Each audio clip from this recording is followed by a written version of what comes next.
Wait, there's something very weak coming through.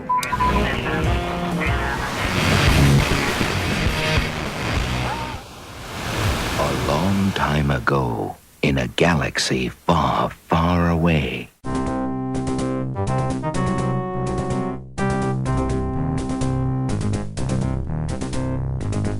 Hello, fellow galactic listeners. I'm Todd Hoffman, and this is WSTR Galactic Public Access, a Star Wars podcast. Welcome to episode 130. Today, we're going to be talking about influential Star Wars video game characters and can Jedi Fallen Order save Star Wars video games from doom and destruction.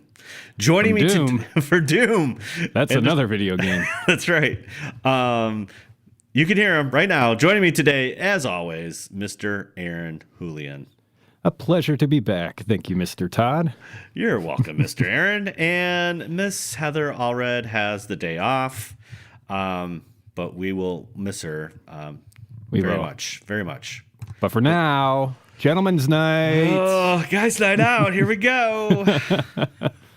But stick around with us. We got to pay some bills. And first up, we are on social media, except Aaron. Well, he's there, but he doesn't check it.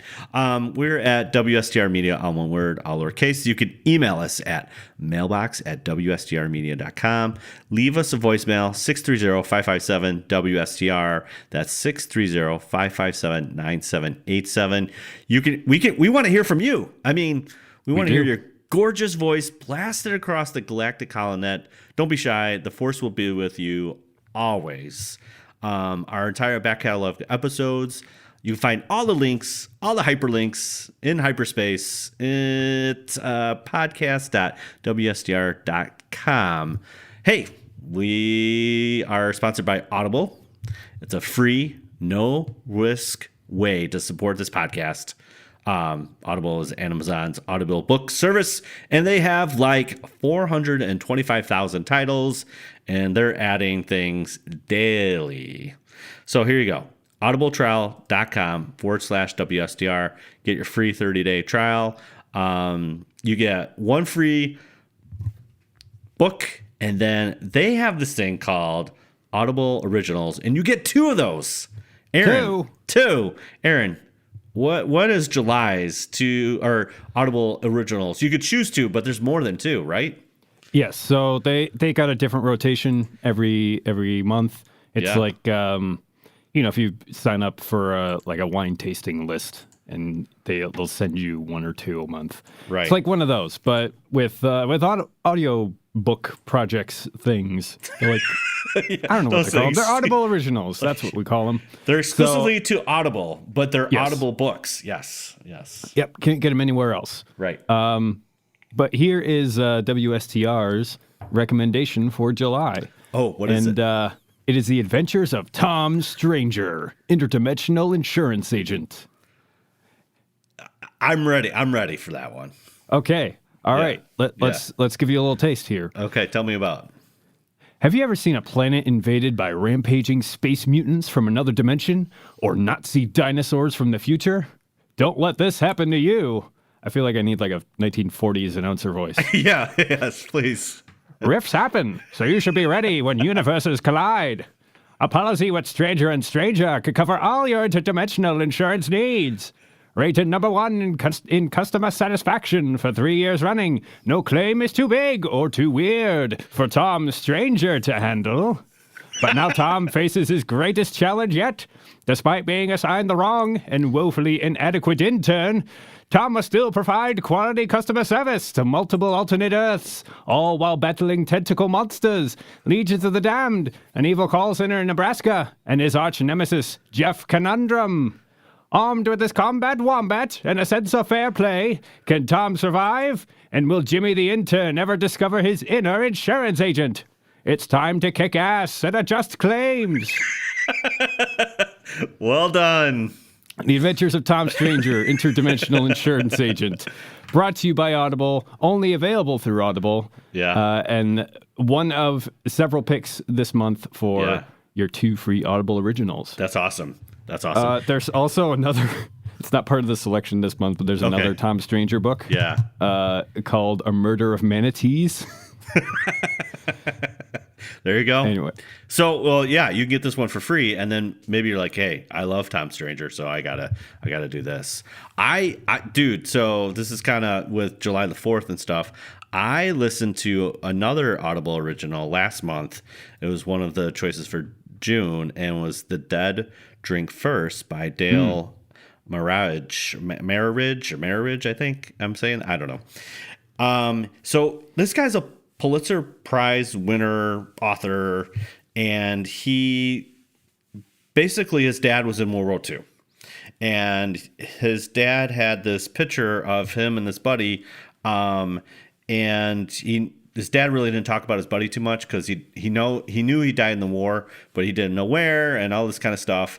And so he kind of went on this little discovery journey and just tried to figure out who this guy is. And it kind of happened after his dad died. He really wanted to know a little bit more about him. And it's a fascinating account about World War II and just all this crazy stuff. And so he writes his book. And at the end of the book, he doesn't find this guy yet. Okay. So he goes on this press junket, blah, blah, blah. And people start phoning in and calling him and emailing him.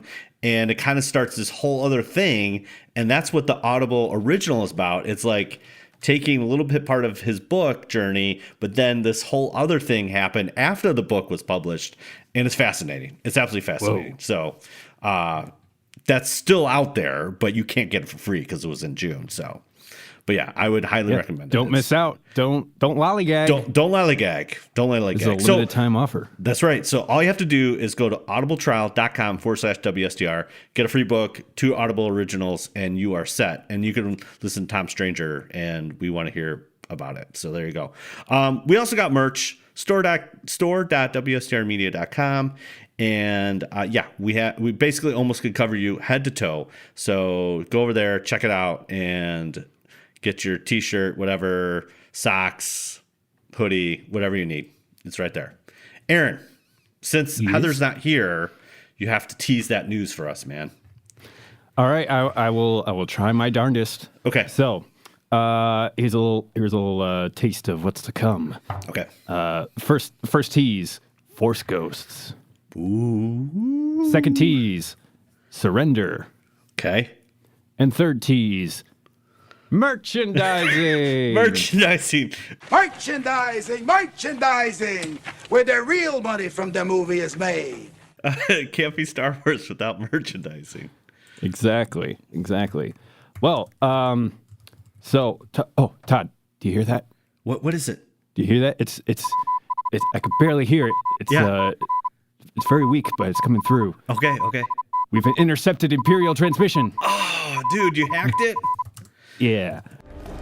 Senator!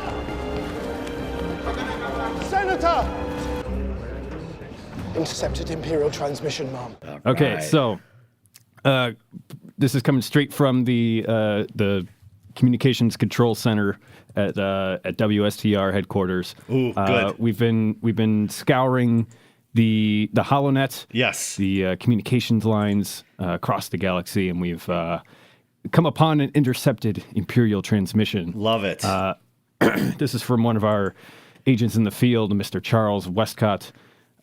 He says, "Hey, folks, I wanted to give you my favorite C-3PO quote." Right. Okay. And I think we put out All Points Bulletin a while back about your different favorite Star Wars characters, favorite droids.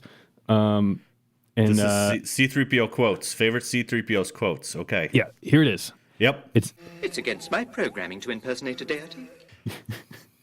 very Classic. very Classic. whimsical, classic Yes. C-3PO. Yeah. He also sent us what appears to be a photo from Celebration Chicago. Right. Where they recreated a scene in the Ewok booth. Yes. So for those who went, there was a backdrop, a little diorama set up of a bunch of Ewoks on the forest moon of Endor. Yes. One of them had a little drum kit with stormtrooper helmets on it. And Right. you could pose with them for photos, and Yes. it appears Charles went as a kind of like a yellow tux top hat C-3PO, complete with goggles. Yeah. And his buddy went as a white tuxedo, kind of bowler hat R2-D2. Yeah. Very funny, hilarious. Thank you for sending that to us. We tip your hat to them. Yes. Right. Yes. We tip our metaphorical hat to their literal hats. Yes, exactly. It's kind of like their Dapper Day in Disney. They're like Dapper. Yeah. Yeah. Exactly. Yeah. So we're going to go ahead and forward that to all of our agents in the field. Yes, that's through right. Social media. There you go. And but Todd, that's not the only one we got. Oh, we hacked some more. Yes, we've decoded a new transmission. This is coming through from this agent. His name is Neil Laurie. He says he sent us his favorite Star Wars character. Oh, yes, that's also a very good question. Yes, says, hello, my favorite character is not one of the main heroes, but is a Hoth rebel soldier. He was fascinated by the Hoth battle as a kid, and seeing pictures of the rebel troopers and getting the action figure really solidified my love of the character. Well, he's paying tribute to one of the great heroes of the Battle of Hoth, and what a fight they put up. Yeah, I mean, I think it's probably one of those killer mustache guys, those Norwegian skiers.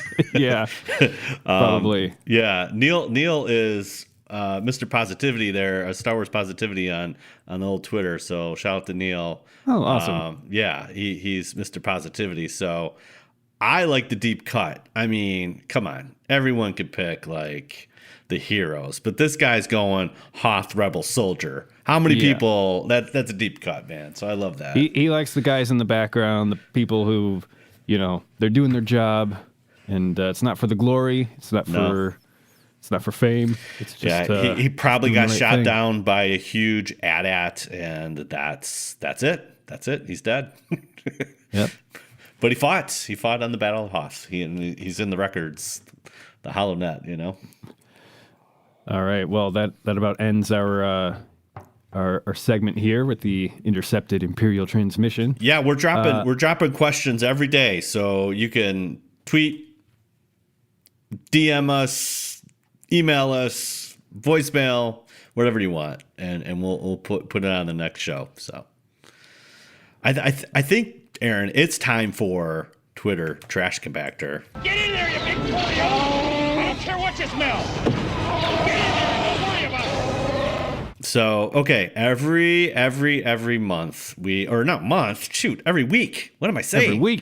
Every week we're dropping polls. And so last week, we've been on the Spider-Man kick for, last couple weeks, and Spider-Man just came out July 2nd. And what is your favorite Spider-Man movie? Okay, so we have 4 choices. Spider-Man 2, Spider-Man, Into the Spider-Verse, and Far From Home. Aaron, I kind of know your pick, but I'm just going to ask you anyways. Well, I appreciate you giving me the opportunity, but yes. Your first hunch was right. It's Spider-Man 2. Oh, wow! You surprised me. Okay. Oh, okay. did I? Yeah, you thought it was Spider-Man. Yeah, because we talked about it the last couple of weeks, and I thought it was Spider-Man, but you surprised me. They're very close in my mind, so you're not that far off. But the first Spider-Man, it basically just like resurrected a genre that had been trying to get off the ground for ages and just couldn't really get a foothold. Absolutely. And I think we had talked about this last week. It was like just finding it hit at just the right time in that America was like, we need a hero. Right. Back in, was it 2001? 2001? 2002 it came out, yes. Yeah, so it like just came at the right time and really gained some momentum. And I really appreciate the kind of like golden age of comic book kind of cheesy schlock. It's a little campy, not too campy like Batman campy, but it's campy. It gives you a wink. Yeah. And it just invites you to go along for the ride, and what a ride it is. But Spider-Man 2, I felt like it just took that a step further. by developing the characters more. It's a great villain. That's, I guess, the Green. He's awesome, but it could be hard to take him seriously at times. Yeah. And Dr. Octavius is a lot more of a formidable threat to Spider-Man, I think. And so the greater the threat, the greater the hero must rise to meet that threat. And dude, do you write comic books? no, I don't. Should. But yeah, the action scenes and set pieces in that movie, they still hold up today.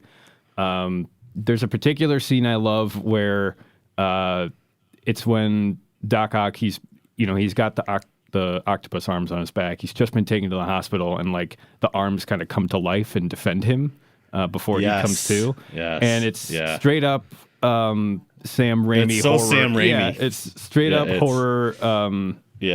But it's actually kind of terrifying, but it absolutely works. Yeah, that's probably my favorite for those reasons. Okay. All right, there you go. I already talked about this last week. Into the Spider-Verse is my favorite, and gotta see it. It's on Netflix. It's good. It's good, people. Here's the deal. Twitter agrees with me. Into the Spider-Verse, 47%. Well, I wasn't all that popular anyway. No, yeah. So it's Into the Spider-Verse. I mean, Far From Home, just because it came out, got 23%. Spider-Man 2, 21%, and Spider-Man, the first one, 9%. So, I mean, there's a lot there. I mean, there's we went through it all last week, but there's pretty much any Spider-Man movie is a good Spider-Man movie, but you got to take it in stride. Well, so I can think of a couple stickers. There could be some. Yeah. Spider-Man 3. Okay, Amazing so moving right Spider-Man. on. Yeah, exactly. All right, spicy tweets. You're out of your Dagobah cave for this week. Yep. Squinting against the sunlight. Yeah, like Jar Jar Binks trending on Twitter hard on a Monday as of this recording on July 8th. And we owe it all to Mark Hamill. So here we go. Mark Hamill says, I refuse to be distracted by such meaningless, moronic time wasters, especially since my home planet was blown up by an unnamed stormtrooper. # fickle finger of fate. Okay, so what is this about? So what is your Star Wars fate? So you have to take your birth month and then the first letter of your name. And there's a pit, Mark Hamill put this little picture out here. So I'll go first. Okay. My birthday month is September. So your home planet is blown up by, and then my first letter of your name. Well, it's T. And it's Chewbacca, I think, on that one. Whoa. Yeah. So Chewbacca blew up my home planet. Why are you doing that, man? That ain't cool, dude. Aaron, how about you? Well, Todd, as you know, it's 2019. Yeah. It's current year. Yes. Anything is possible. So as fate would have it, I would be married to Han Solo. Open mind, man. It's not such a bad fate after all. Right. He might not be around much, but, he does have the fastest ship in the galaxy. So anyways, Jar Jar Binks is like trending hard, and then everyone's tweeting about why is Jar Jar Binks, and then it was all about Mark Hamill dropping this thing. So there you go. Jay's for Jar Jar Binks. He's a trickster, that Mark Hamill. He's a trickster. So there you go. So now, Aaron, you can go back into your Dagobah cave, and we'll see you next week. Seal the hatch. More seal the hatch. Yeah, get back in the hut, dude. Yeah. All right. Shall we move on to our main topic? And now for our feature presentation. All right. Today of this recording of 7/8, it is National Video Game Day. So that's a thing. I don't know how. Yeah, I don't know how these things work, Aaron. I wish I knew. Not really sure. Like, I feel like we can make up a day. Like, we should probably make up like WSTR Day and Yeah, just why not? make it happen, you know? But today is National Video Game Day. So I thought it would be cool. A recent Game Informer is all about Star Wars Jedi Fallen Order. And so they do this top 10 thing. And conveniently for us, they have a top 10 Star Wars video game characters. So we're going to go through list and we'll see what happens. I don't know. All right. We'll see if we agree or not, you know. Let's do it. So, okay, why don't you hit number 10? You start number 10, man. Okay, number 10. Yes. We've got RC 1138. Who's that? What kind of a name is that? Well, it's not really a name; it's a designation. But he's no. This is from Star Wars Republic Commando, which is a great yes. game. All y'all should Great play. game. Known colloquially as Boss, RC 1138 leads an elite squad of clone troopers to perform various questionable missions across the galaxy. Along with being the best among his clone trooper kind, he's also a good leader and has insightful things to say about nearly every gun. He's informative. He is. Yeah. This is a great game. I like this game. Yeah, it's quite good. It's kind of like Halo for the Star Wars crowd. Yeah, and it's got a little, squad type thing. You can kind of point your Republic Commandos to different things. And yeah, they're really cool. Mm-hmm. They got a different look than the regular, what we're used to from Clone Troopers. And so, in fact, we did see one at Joliet Star Wars Days. Yeah. He was the all in black. So, but this is Delta Squad. Yeah. And they've kind of differentiated themselves by, decorating their armor. Yeah. But this particular character, Boss or Delta 38, that's the player character who you play as. You've got 3 other dudes in your squad. Dudes, yeah. You've got Delta 62, Delta 40, and Delta 7. So that's Scorch, Fixer, and Sev. Yes. They've all got their own abilities. Scorch, right. He's got the flamethrower, of course. It makes sense. You got Fixer. He fixes things. Yeah, he fixes things. And you got Sev. He's the group sniper. Or marksman. Okay. So there you go. And Boss is the boss. Yeah, you're the boss. There you go. It was one of those early squad-based single player games. Rainbow where, Siege. Yeah, you could order them around, and it's usually if you can have them provide cover for you while you move up, and vice versa. Yeah, vice versa. Yeah. You gotta kind of think on your feet, almost like almost like you're the quarterback, and you gotta move them around and it's a hoot. It's a good time. All right, moving along. There's one other thing. What? That must be said. Oh. The soundtrack. Oh. The soundtrack for that is amazing. I'm going to throw it up right now. Yes. Amazing. So. That's so good. Yeah. Should this be on the number 10 slots? Well, it's really about characters, not the game. We talked a lot about the game. Yeah. Yeah, probably. He's good. Because you got to have Republic Commando on the list, but you're the player character, so it kind of by definition, there's not much to you, or the player character. So you're kind of like a pair of trousers to fit into. So, I don't know if you wear trousers as a Republic Commando, but you know, whatever. Yeah, whatever. There you go. All right, number 9, Galen Starkiller Merrick. All right, from the Force you're gonna have to take the lead on Unleashed. this because I've not played Force Unleashed. Oh my gosh! I know I'm a bad Star Wars fan. You're bad. Okay, it's arguably the preposterous that Vader had a secret apprentice while being a student himself to the Emperor in the years leading up to New Hope. But Merrick's characterization and journey in The Force Unleashed is engaging one that is well performed by actor Sam Witwer. Sam Witwer. Yeah. We met him. No, I met you him. Met him. Okay. And trying to have inclusive we here, but you're going to have none of that. No, we met him, and you encouraged me to be strong, and I was strong, and he said something to for our podcast, and here it is. Hi, this is Sam Witwer, and you're listening to WSTR Galactic Public Access. And it's a Star Wars podcast. Okay. Oh my gosh. Very Put that cool. on repeat. Yeah, so if you're not familiar with Sam Witwer, he also did Darth Maul as the voice of Darth Maul in the Clone Wars. And yeah, he was the main dude for Force Unleashed 1 and 2.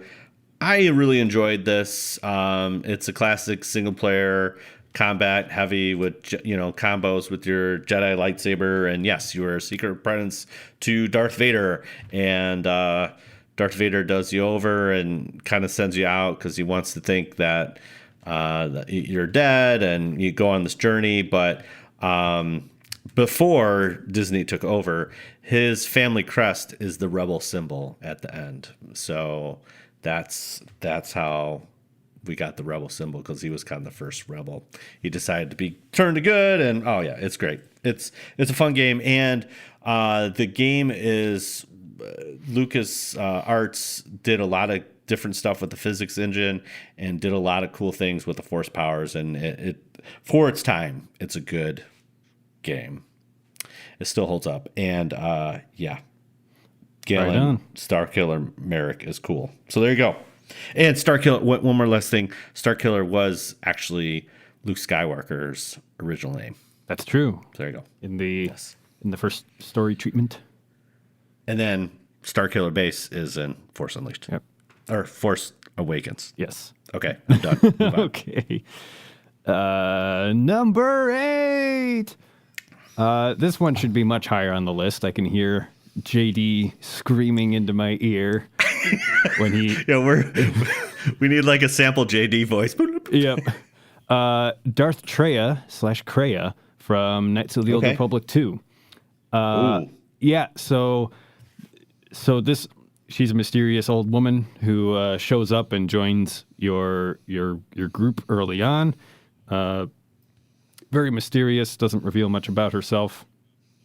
But as you learn as the game unfolds, Treya began her studies of the Force without being a Darth, but she achieved the title of Jedi Master before she eventually switched teams. She's a turncoat, and but she spent some time on the light side, spent some time on the dark side, and it made her particularly skilled at both sides because she saw them and mastered them both.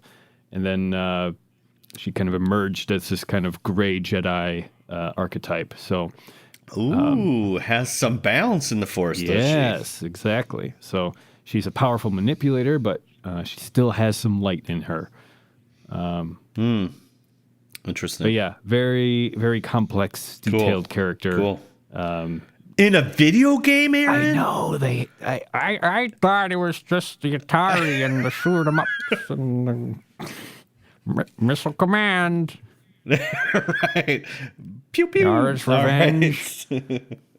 Yeah, there's gonna be a couple more on here from Knights of the Old Republic because it's number 7. Oh. Mission Vio. There you go. Mission Vio is a resourceful Twi'lek who grew up on the streets of the city planet Taurus. Love me some Taurus. Mm-hmm. She is the best friend with a Wookiee, giving her a real Han Solo vibe. She also has no fear when it comes to insulting her enemies to their face, even when they're threatening torture. Huh, that does kind of sound like a little Han Solo. She's unflappable. They didn't even ask me any questions. Why are they doing this? They never even asked me any questions. Exactly. Yeah, she's a lot of fun. Yeah, I again, I feel like, Knights of the Old Republic 1 and 2 have so much characters that are really deep and they're Star Wars. They're all Star Wars. So I love this. I mean, it is kind of a Han Solo archetype, but she has her own flavor, and the fact that she's a woman in a Twi'lek, I think that's awesome as well. So yeah, there you go. Mission bio. All right, what's number 6? Number 6. Jaden Core from Jedi Knight Jedi Academy. Ooh, okay. All right, so I have played this. So Yes. Core lost his adoptive parents when he was young, and when he was raised by his uncle. Where have I seen that before? Little retreading. That's okay. We're okay. Without any Jedi training, he built a purple lightsaber with spare parts. Okay, so Wait a minute. He's got some ray. Got some ray going on. Wait a here. minute. Hold on. He didn't have any Jedi training, and he built a lightsaber? Yeah, he's just that good, Todd. Why isn't Jaden Core being blasted on Twitter right now? Are you jealous? I am. He's a Mary. What's a Mary Sue for a man? A Gary Stew. A Gary Stew. Yes. This guy's a Gary Stew. I'm gonna start trending this Jaden Core. Can you do that? Can you just for a week just drop shade on him? See what happens? Yeah. I probably 2 tweets. I don't know. Yeah. So I feel. Oh God, I feel like an old man. Can you drop shade on him? Yeah. Yes. On the Twitter.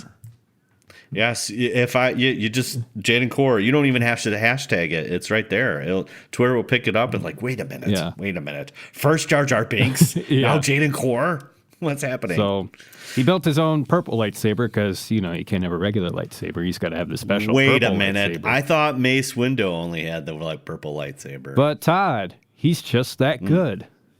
Oh. But that this is pre Kyber crystals. that was basically his entrance exam into Luke Skywalker's Jedi Academy, where he proved to be a skilled but outspoken student. So, yeah, he's too cool for the room. He's this Jedi savant, and apparently that means you're better than Kreia.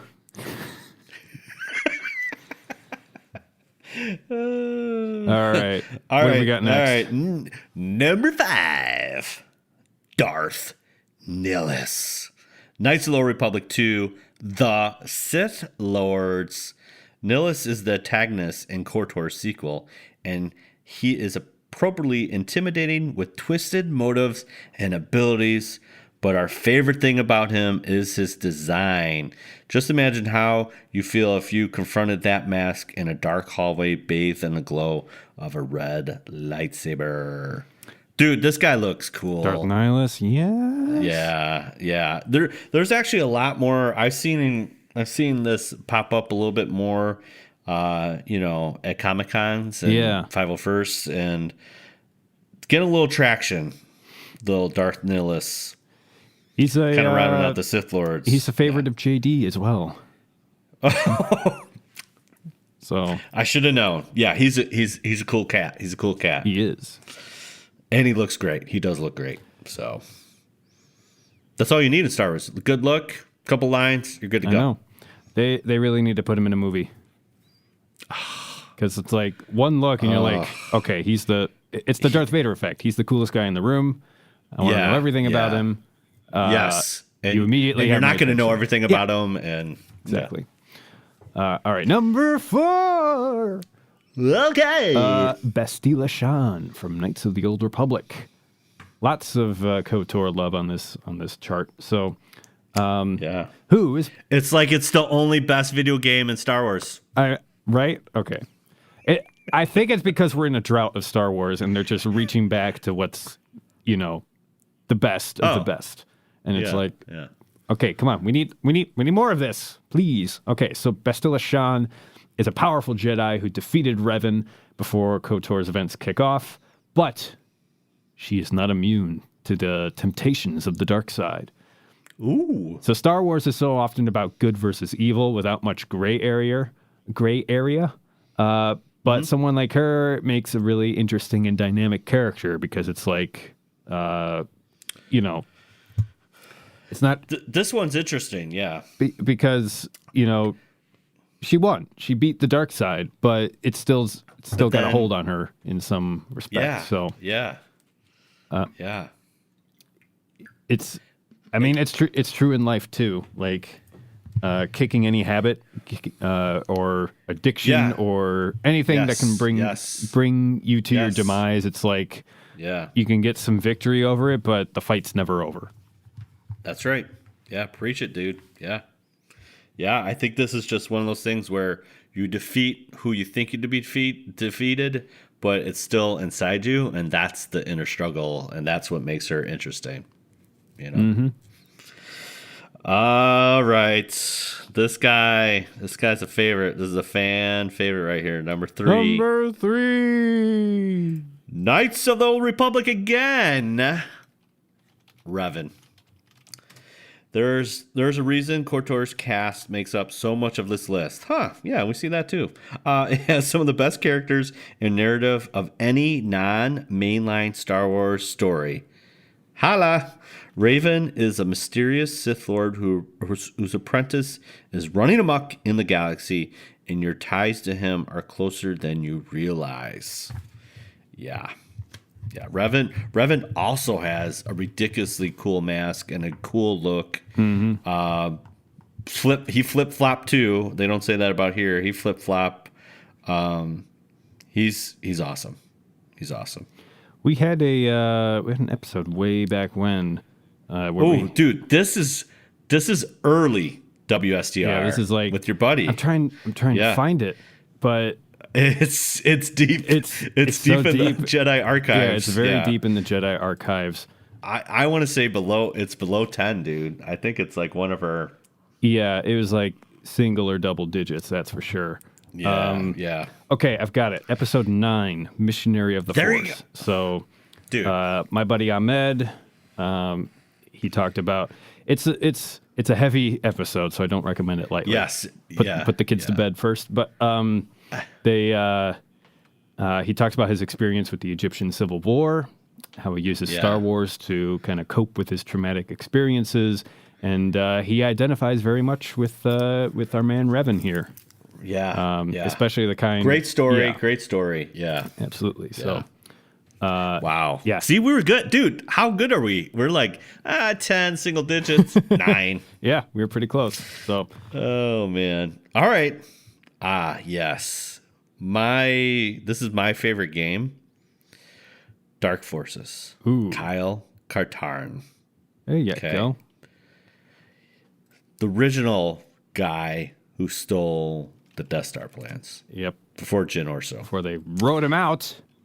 He ain't canon anymore. All right. Self-taught Jedi with the galaxy greatest first name, Katarn, was invaluable to the rebellion efforts. A former stormtrooper. Heard that before. Katarn helped steal the Death Star plans. Oh, yeah. See? Which led to its destruction and later became a Jedi teacher alongside Luke Skywalker. Yeah, Kyle's great. He's also, not only does he live in the Dark Forces universe, and we talked about Jedi Knight, Jedi Academy. Those are kind of the sequels of Dark Forces. But he's heavily involved in the Legend series in helping Luke establish the Jedi Academy.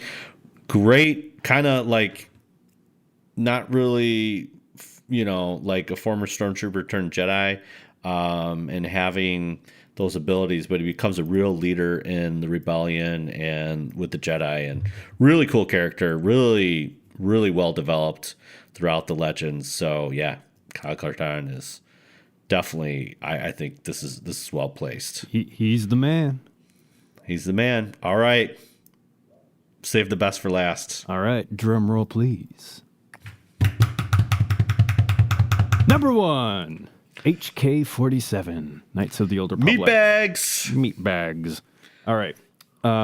So who is this fine character? Well, we don't serve those kind here. Thank you for asking. The Star Wars Expanded Universe was stamped non-canon with the Disney takeover, which it sucks. But that doesn't mean we're not fond of the characters introduced in video games. And our favorite is our Mr. HK-47. A droid? Yes, a droid. So he's a bit of a windbag. he talks nonstop in this game in a very peculiar style, but instantly memorable. Objection. But that technical term does not accurately portray the vast amount of bulbous slushiness present in your bipedal form. Yeah, he's kind of a trickster figure, in that he's this kind of assassin droid, and he winds up kind of you're his master just by circumstance, and he ends up helping you out throughout the game. And you run into other HK-47s who do not want to help you out. So, Yeah. So, he's just, as you heard in the voice sample that future me has just placed into the episode, he's got a very peculiar speech pattern that is just like, you can't resist. He's awesome. You can't resist. No, you can't. Well, there you have it. Thank you, Game Informer, for those tasty nuggets. I'm pretty on point with those characters. I'm gonna always throw it out. Dash Rendar from Shadows of Empire, not on this list. I know. Not on this list. Yeah. Bummer. Well, there's only 10. Yeah, I know. And then Item Versio from Battlefront 2 is somewhat of a modern crowd favorite. But yeah, she's not on this list either. But Night KOTOR 1 and 2, I mean, it's so good. There's so many deep cuts there. So there you have it. But okay, the other little part here is we got another video game coming out, since it's like National Video Game, and it's a little game called Star Wars Jedi Fallen Order. Yes. Okay? So guess what? No multiplayer, no microtransactions. This is straight up a single player Star Wars video game. Yes. And so, yes. I have my fist extended high into the air in triumph. Right. Because this is what I've wanted for so long. Yeah, I know. And so here's a great, we're not going to go through the whole article, but if you want to look this up, it's theguardian.com. It was published July 5th. And the headline, here's the clickbait: Can Star Wars Jedi Fallen Order help fans feel the Force? So Respawn Entertainment, forthcoming Star Wars video game developed in close collaboration with Lucasfilms, hopes to capture the spirit of the films. And as we just talked about, KOTOR is really the holy grail in Star Wars video games. I would say KOTOR and Dark Forces, just because Dark Forces was the first kind of Star Wars Doom clone-ish, and did a couple different tricks. You can look up and down, which you couldn't do in Doom. And had two levels, and they did a lot of cool stuff in Dark Forces from a technology perspective, and again pushed some storytelling. But KOTOR has really been the holy grail in Star Wars, and that game came out a long time ago. So now we have this from Respawn, Jedi Fallen Order, and again, you are going to be playing Cal Kestis. I think I'm saying that right. And he's played by Cameron Monaghan. Monaghan? Don't look at me, dude. I don't know. Yeah, I don't know. You're the one. I can't pronounce any name. So Cal's journey, again, based on what we've seen a little bit, you are fighting with Saw Gerrera, which is a great tie-in. And again, this is after the fall and a little before A New Hope. So, this article basically goes into everything we've been talking about. It starts off, which is a great thing.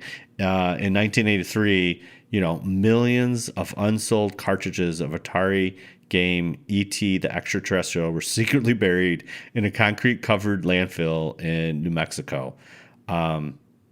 So video games and movie tie-ins have this love-hate relationship. And sometimes they work, and sometimes they go horribly bad, like E.T. And that's kind of what this article is just saying. There's a lot of, sometimes the movie's really good, and the video game's horrible, or the video game's really good and the movie's horrible. You know, like there's a very fine mix, and Star Wars is such a rich property. Obviously, there's so much. Star Wars is about storytelling, and unfortunately, some of these video games of late, you know, we talked about this before, you know, with my buddy Kevin, like, you know, Battlefront had no story. It was just multiplayer.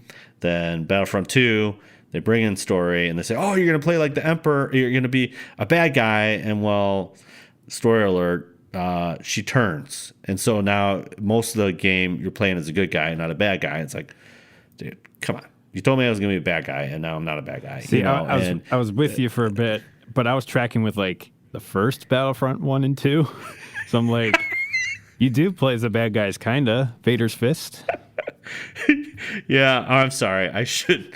That's not. We're taking turns.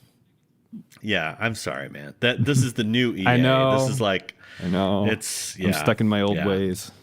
No, that's fine. Who developed the original Pandemic? Who was those guys? There you go. Thank you. Yes, great. Those two are great too. But yeah, I mean, you know, in modern with EA with the license, you know, and we talked about this before too. It's like, you know, a lot of people have left, and there's not a lot of direction, and we've only got really 2 games out of it, and a couple mobile games, and so this looks like, again, this kind of gets the feel of Force Unleashed. I know you didn't play that, Aaron, but you know, you're struggling as a up and coming Padawan, and I'm sure. And you got a droid, which is great. You need a droid, and the droid looks awesome. Yep. It says in the Game Informer article that it has a Snoopy connection. Snoopy. They basically are taking Woodstock and Snoopy and putting them together. That's the characteristics that they have, and I can see that. The companion droid is called BD1. So they spent a lot of time on this. And it's legit, you know, our droids, we love droids. Heather loves droids. You know, R2's the original, BB-8's, you know, a close second, but this BD1 guy looks awesome. So this is what they said. It's kind of cool. A hybrid of both Woodstock and Snoopy's personalities. And I quote, he's kind of a bird that tweets around and is also loyal like a dog, says game director Stig Assumiensen. Jeez, nice name. BD's antennas basically mimic dog ears in terms of reacting and sound in situations. So there you have it. Oh, I can't wait. Yeah. Todd. So now, Could this actually be good? I know. It's so, well, you know, the other thing, bro, is like, these are ex-developers of like Batman, and, you know, there's a lot of combat-centric programmers and developers. Titanfall, and I have my hopes. I'm trying to keep them low. Trying to keep them like, please don't suck. Oh, we've had several video game episodes, and it's kind of the same pattern, and just hopefully, it's a great article. Go read this Guardian.com, and really kind of talks about everything that we've talked about. You know, just there's a lot of turmoil in Star Wars community, and if this one, you know, they're smart. They're dropping this in November.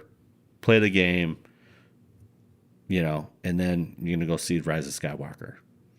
So, first one, Battlefront, great. That went great. Battlefront 2 didn't go great because Bob Iger came in at the last second and said, take out the microtransactions. Like, literally, because there was so much bad press going into Last Jedi. Yep. Oh, and guess what? Last Jedi, like, did even more damage, and so we're still recovering. So this, you know, basically, I'm going to just read the end of the article here, and it says, a combination of Uncharted-style adventuring, cinematic scenes, and comedy japes making Star Wars Jedi Fallen Order feel like a Star Wars film. It's got a family-friendly twinkle in its eye, but like the movies, you should expect light and shade in the game, says the game developer. Like all things Star Wars, we try to have a wide range of tone. There you have it. There you have it. So, I mean, this could be it. This could be it. So, and again, based on the gameplay that we saw, it looks pretty good. So, and they've been throwing out. Here's the other dude. They're throwing out Metroidvania. And so, if you're not familiar with Metroidvania, that's basically there's certain parts of the map you can't unlock because you don't have the abilities to do it. Metroid and Castlevania are two really good franchises that developed really high detail maps, and Jedi Fallen Order has that, and you can go back to planets that you just visited to unlock different areas of the planet. Mm-hmm. So we shall see. Hopefully, this one, cross your fingers, will be good. So there you have it. Happy National Video Game Day on Monday, July 8th. But hey, we can talk about video games anytime. So there you go. All right, Aaron. Let's bring it on home with news of the week. And now, the Star Wars News of the Week. Okay, so what have we here today, Mr. Todd? Tell me, sir. Tell me more. Okay.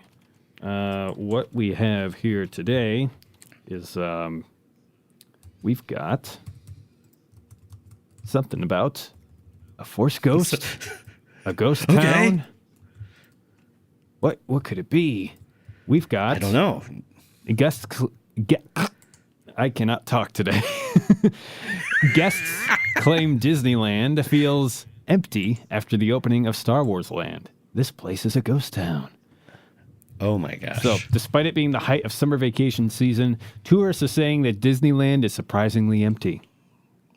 So, guests at the California theme park claim that the park isn't as crowded as they expected, with some even going so far as to describe it as a ghost town. Well, let me tell you, a ghost town is when you're living on school campus during the summer. This comes as a bit of a surprise, not only because summers are usually crowded at the park, but also because Galaxy's Edge recently opened and was considered one of the most anticipated theme park openings since Disneyland itself. So, for those who don't know, Galaxy's Edge, it's a new land within Disneyland that opened May 31st. But it was so anticipated, guests had to make reservations ahead of time just to go into it. It opened up to all the park guests on June 24th and just drew everybody there. Like they ran out of hotels to lend out to people. Right. And within an hour, they reached capacity. So since the opening, guests have noticed a significant decrease in waiting time for the park's attractions. The California Adventure Vice President, Patrick Finnegan, said the resort has not seen wait times this low in decades. Wow. So, yeah, all the wait times for Disneyland drop because everybody's going on over to Galaxy's Edge. Or it literally scared them away from the park, Right.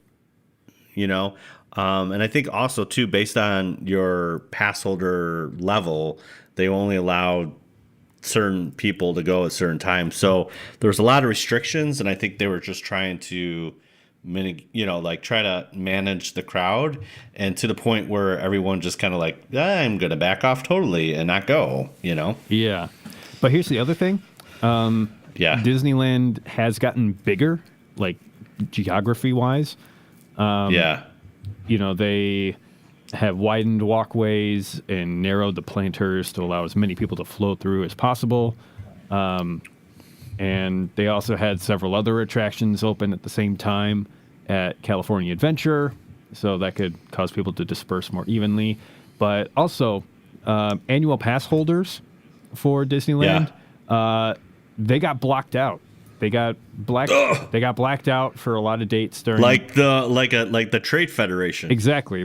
There's a blockade keeping them out throughout much. Is this legal? I will make it legal. So during June, July, and August, a lot of them just couldn't get in. So they're probably waiting until later during the summer to actually go in. So, it could also be that a lot of people are just, they're in the patient camp. They're on the light side of the force. Yeah. They're just waiting it out for everybody to get their jollies off at Galaxy's Edge during the initial rush, and they're gonna go in later. So if that's you, seems like your wait is over. Yeah, there you go. All right, this comes from mentalfloss.com. Here's the clickbait title. Daisy Ridley reveals she almost quit Star Wars while filming Force Awakens. What? You can't do that. That's illegal. It's illegal. Okay. In a recent interview on the Happy, Sad, Confused podcast, Ridley admitted that the enormity of the headlining such a huge franchise was pretty terrifying. And here's the quote. It was pretty horrid. It was really scary. I felt just sick, and I didn't really know anyone yet, and it takes me a really long time to settle down with people. I do remember being behind the speeder, and there was loads of people there, and somebody had an umbrella over me, and even that, like, oh, somebody's holding an umbrella over you. Okay. And I remember thinking, I can't do it. Like, I can't do this. This is not right. Thankfully, Ridley stuck it out, and we get to see her very soon in, this little movie that's coming out December. So. Yeah, no big deal. Yeah, no big deal. Yeah, I mean, I get this. I mean, it just shows that she's human. And, you sign, first of all, she couldn't quit because it's in the contract. But, or if you get fired, then they would fire you. But, it just shows that she's human and that I really like Daisy Ridley. I think she's down to earth and just saying, hey, you show up to work and it's like, whoa, this is like a big deal. And I can understand the pressure, just like, you're kind of the face of the franchise now and don't screw it up. No pressure. No pressure. After, again, this came, Force Awakens came out in 2015. Last movie was Revenge of the Sith, 2005. Got a 10-year hiatus. No build whatsoever. There was just like, whatever. And no, this was huge. And I think even being on the set before the hype train happened, she could probably feel that pressure. But she stuck through it. So that's good. That's good. What else we got there, Aaron? Well, we've got some new promotional images for The Mandalorian. Oh, goodness. It is Guys' Night Out, isn't it? All right. Yeah, it is. So this comes from LRM Online. Oh, yeah. Just rolls right off the tongue. Yeah, whoever they purport to be. The tag is for fanboys by fanboys. Oh no! Oh, so today they're sharing some promotional images that have leaked online for the show. I think they come from makingstarwars.net. Okay. Yeah. So it looks like a couple of T-shirt designs. We've got. The helmet of the Mandalorian. Yes. Like a bunch of color splotches on the background, very kind of almost like 80s horror punk style.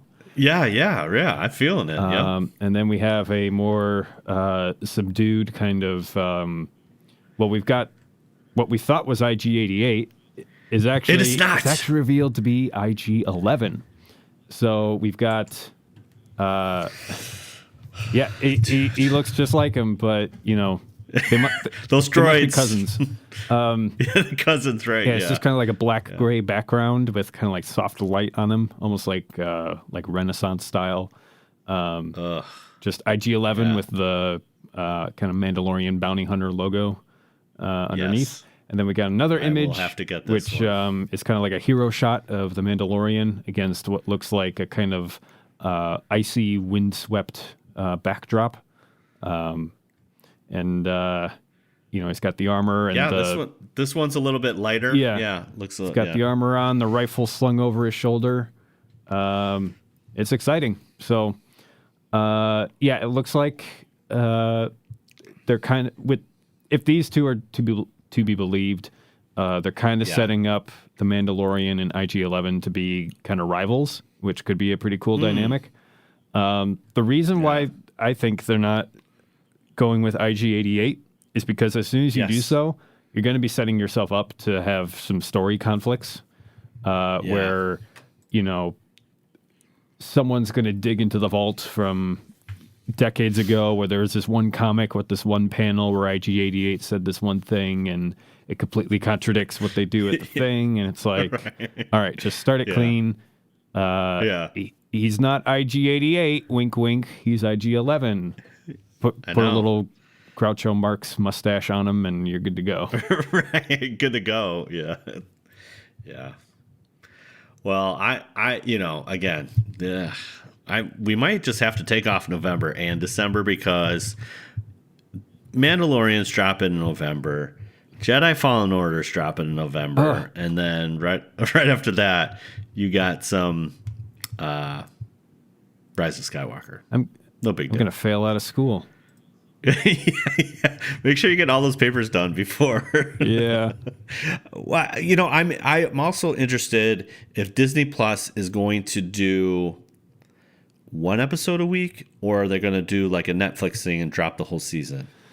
I'm assuming they're going to drop one a week. That's what I'm assuming. Yeah, because they don't want people to just get the trial and binge it all and then cancel. Yeah, you know. No, right. Yeah, I think they want to pace this out and build. I mean, again, even though they're not technically tied together, you're building that Star Wars fever in a way to ride into, you know, the Rise of Skywalker. If you dump it all at once, although it would be amazing, first of all, you got a ton of spoilers right away. And you don't get the same payoff, I think, if you do it once a week, you know? Right. And like you said, they'll just binge it and then drop the coverage if that's all they wanted, you know, or drop the subscription, you know, so. Yeah. But hey, now we could buy some T-shirts before that comes out. So there you go. So we don't know when those T-shirts will be available, but they're on the way. I think they're on Amazon right now. I'm You're darn right tootin'. now. Awkward silence as we. All right. Yeah, they do have some shirts, but not those specific designs. Oh, okay. They've just got like the logo and like Star Wars. Oh. So Star Wars, Mandalorian. Okay. Well, it's soon. Mm-hmm. They're coming soon. Alrighty. What have we got next? Is that it? That's it. Let's head on over to Cantina Chat.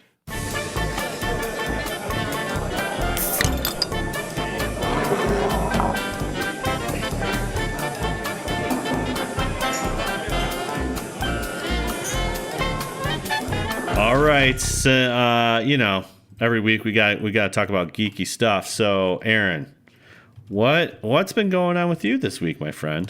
You know what? A lot of it has just been keeping my nose to the grindstone, just working.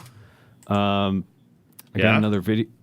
How was your fourth? Lonely and boring. Oh no. Yeah. So American. I didn't have any plans on the fourth, unfortunately. But I did go home Saturday, and my hometown, Naperville, has this Rib Fest every year. Yeah, Rib Fest. Yeah. So they get a bunch of people around to sell a bunch of ribs and barbecue. They have a contest. Yeah. They have a bunch of musical acts arrive. They got fireworks. They got a carnival. And all the money raised goes towards local charities in the area. They've been doing this thing for like 30 years. It's awesome. It's a big thing. I think this is the last year they're holding it in Naperville. I think they've outgrown the venue, or there's some other reason. But they're moving it to Romeoville next year. Yeah. What? It's a bit of a head scratcher, but okay. But anyway, the musical acts that we saw, they had Grand Funk Railroad. which they've been touring as a band for like 50 years now, which is crazy. Okay. But yeah, I've seen them at Ribfest before, and I'm just continuously impressed with how much energy and passion they bring each show, even though they're super old. But it's kind of like the Rolling Stones. Yeah, you know? but it's inspiring, you know. Yeah. And they Cool. also had Bad Company.